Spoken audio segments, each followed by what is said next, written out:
Hi, folks. I'm back. Just got back from Vegas, and I had a little bit of time with my FiiO. And how was it on the trip? Well, it was good. Real quick, I wanted to say this. I think there's some opportunity here because traveling with this and its aluminumness and its plastics will begin to produce battle damage. Let me show you a little bit. See if you can see the reflection here. Yeah, there. So there, you see a little bit of scuffing. Let's see, where else did I see some scuffing? Like on the aluminum in itself. I guess you can kind of see it right there. Right there, tiny. Anyways, it's gonna happen, right? Unless, of course, and this is where the opportunity comes in. If you are involved with making cases, like if you work for Case Logic or something like this, is an opportunity to have something I can just kind of slide this in and then have access to these guys. And it would be real cool if I could fold this up and use the buttons.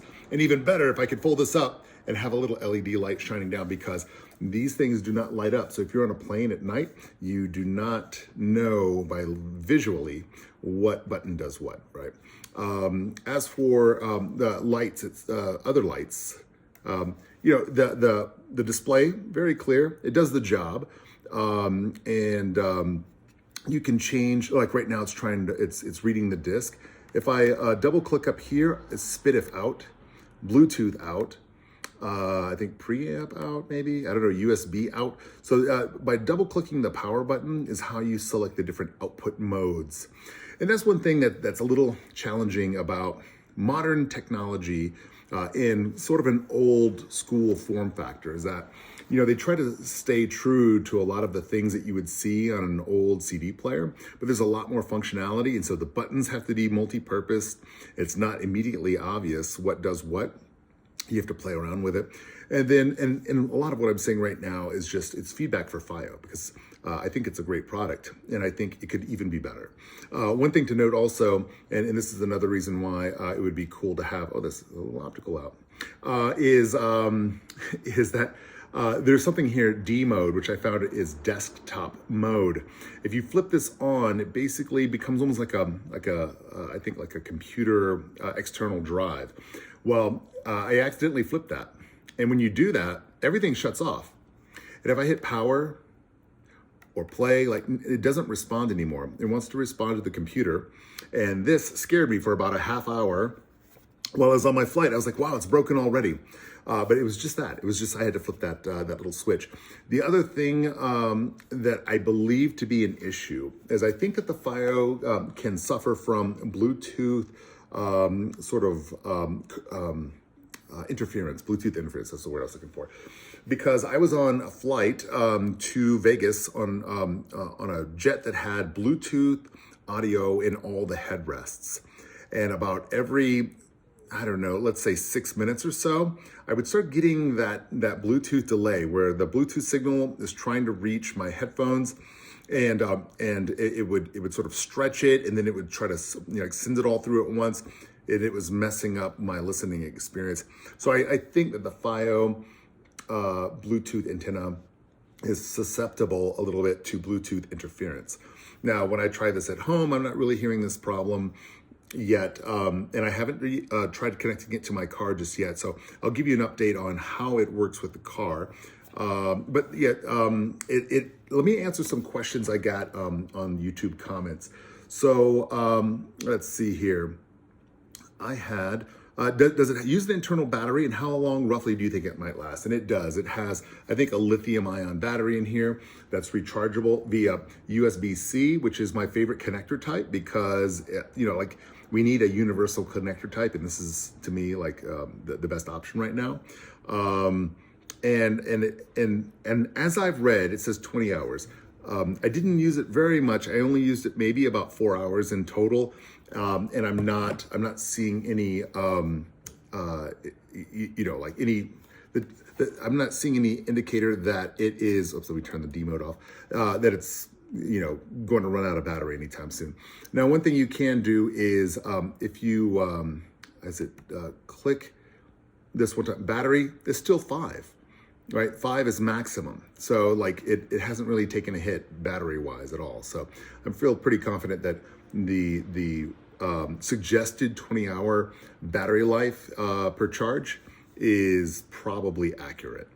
Yeah, and it has electronic skip protection, and I keep it off. I haven't had to use it yet. Even in the bouncy plane, I wasn't getting skip errors. I think I was just getting Bluetooth conflicts. So that's that. Let's see, and I want to go through some more of the questions here that we're looking to solve here.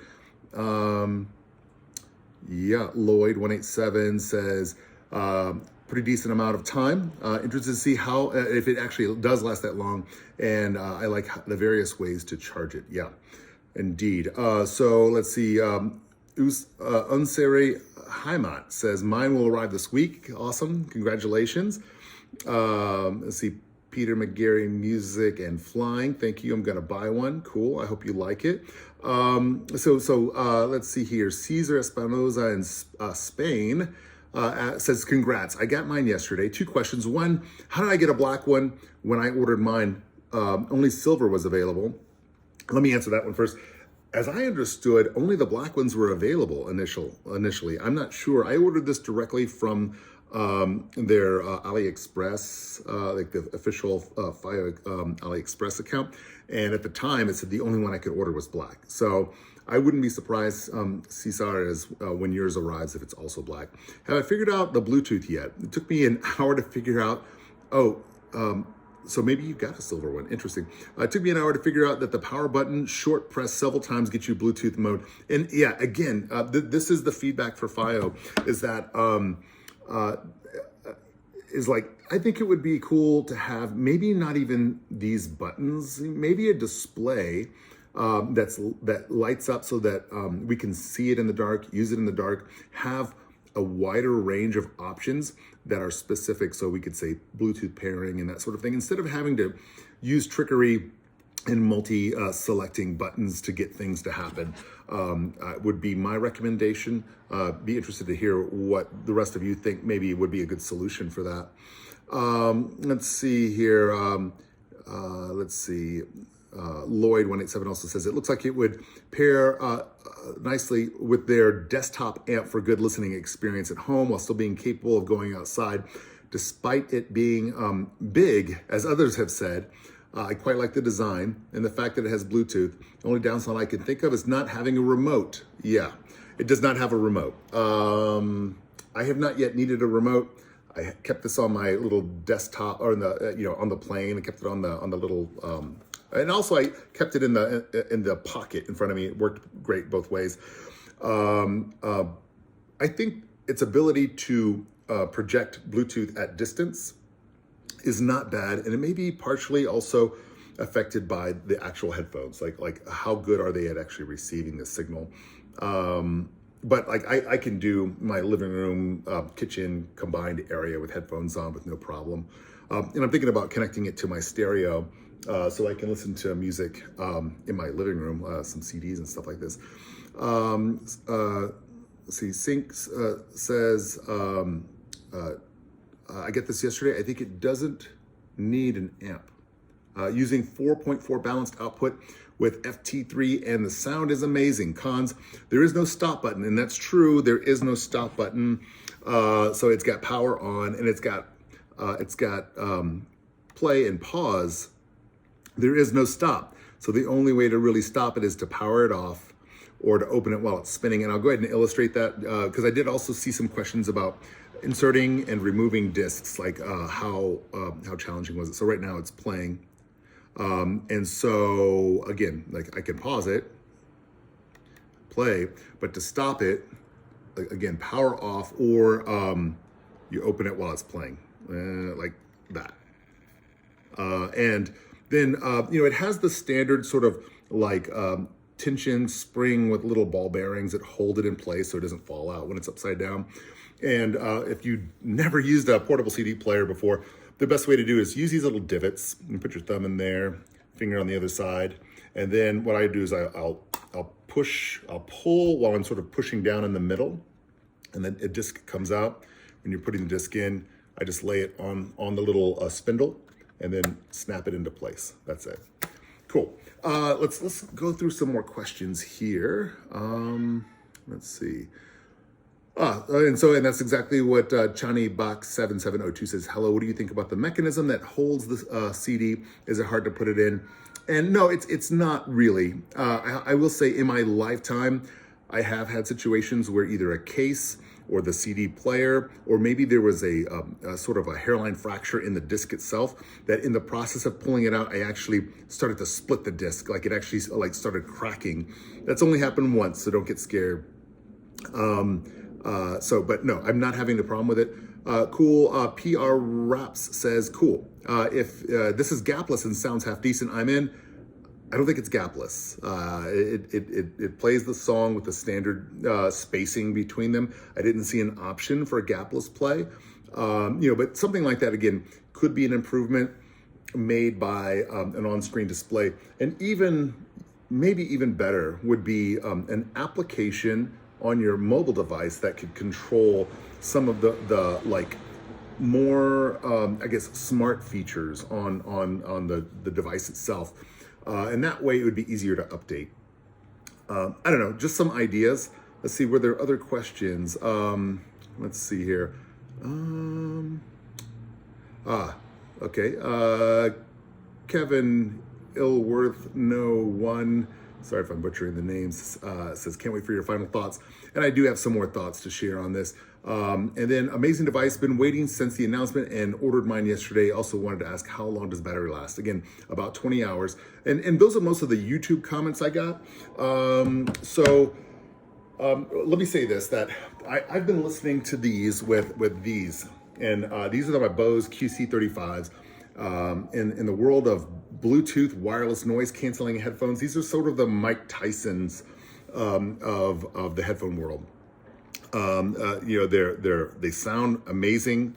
The noise cancellation is really good. It has a good battery life. They're comfortable. I've had these for a real long time. I've replaced the pads, but they're still going strong. I will be doing a little review coming up on how the Mike Tysons of the wireless world work against some of these Jake Paul upcomers from China. Let's see. Okay, so one of them here is the edifiers, and the other one are what are these here? Wow, Blue D. And so I bought these because they said they support, it says high-res audio, but it says aptX HD, right? And which is supported by the FiiO. So I got these to try out. And then I got these edifiers. I love the colors they come in. And we're gonna give these a shot. These also say high-res, but I don't know if I'd seen specifically aptX HD on them. So we're gonna give these a shot, see how they sound, see if they sound better than the Mike Tysons, and give you our feedback on that, whether or not it's worth the $60 investment for these Chinese noise canceling wireless headphones, just to see how they keep up with the classics. Let's see, is there anything else much to say? One thing I have not yet figured out is some headphones have high definition audio through USB-C cable. So I plugged in some that I have that offer that option, and I didn't get either one to play through these ports. Not sure if I'm doing it wrong. And I have not yet plugged in my my Sennheisers to see what it sounds like plugged directly in. So we'll give those a shot later this week along with the other headphones and just do a comparison. And then the last thing I'll say is that they sound amazing. Listening to CDs again via Bluetooth, even the classic Bose QC35s sounded great. And the thing, and I may have mentioned this somewhere, I don't know if I mentioned it in video, but that it felt like the audio stage was wider, and it felt like the dynamic range was bigger. And by that I mean it didn't sound like the music was sort of stifled into this box for some reason, and and I could hear very, very quiet things that maybe I didn't normally even pick up when I normally listen through streaming. And that's one thing I was going to do also, is listen to some of the CDs that I brought with me against what I can hear in a streaming service, just to make sure that it's true. And I may even ask my kids to help out and see if they can hear a difference between high quality streaming audio versus listening to a CD, and see if it is psychological, or if this is a real phenomenon, a real difference in quality. But like I said, it sounded amazing. And even with these, and these just support standard Bluetooth, none of the aptX functions, right? Yeah, we'll see if I hear something better with the others. I think that's it for now. That was all the questions I have received. Yeah, if you have questions, if you want specifically to find out more about some of the functions and features, shoot me a comment and I'll respond. But as for right now, as to would I buy this again? Yes, the answer is yes, right? It sounds great. I love the fact that it's it's rechargeable.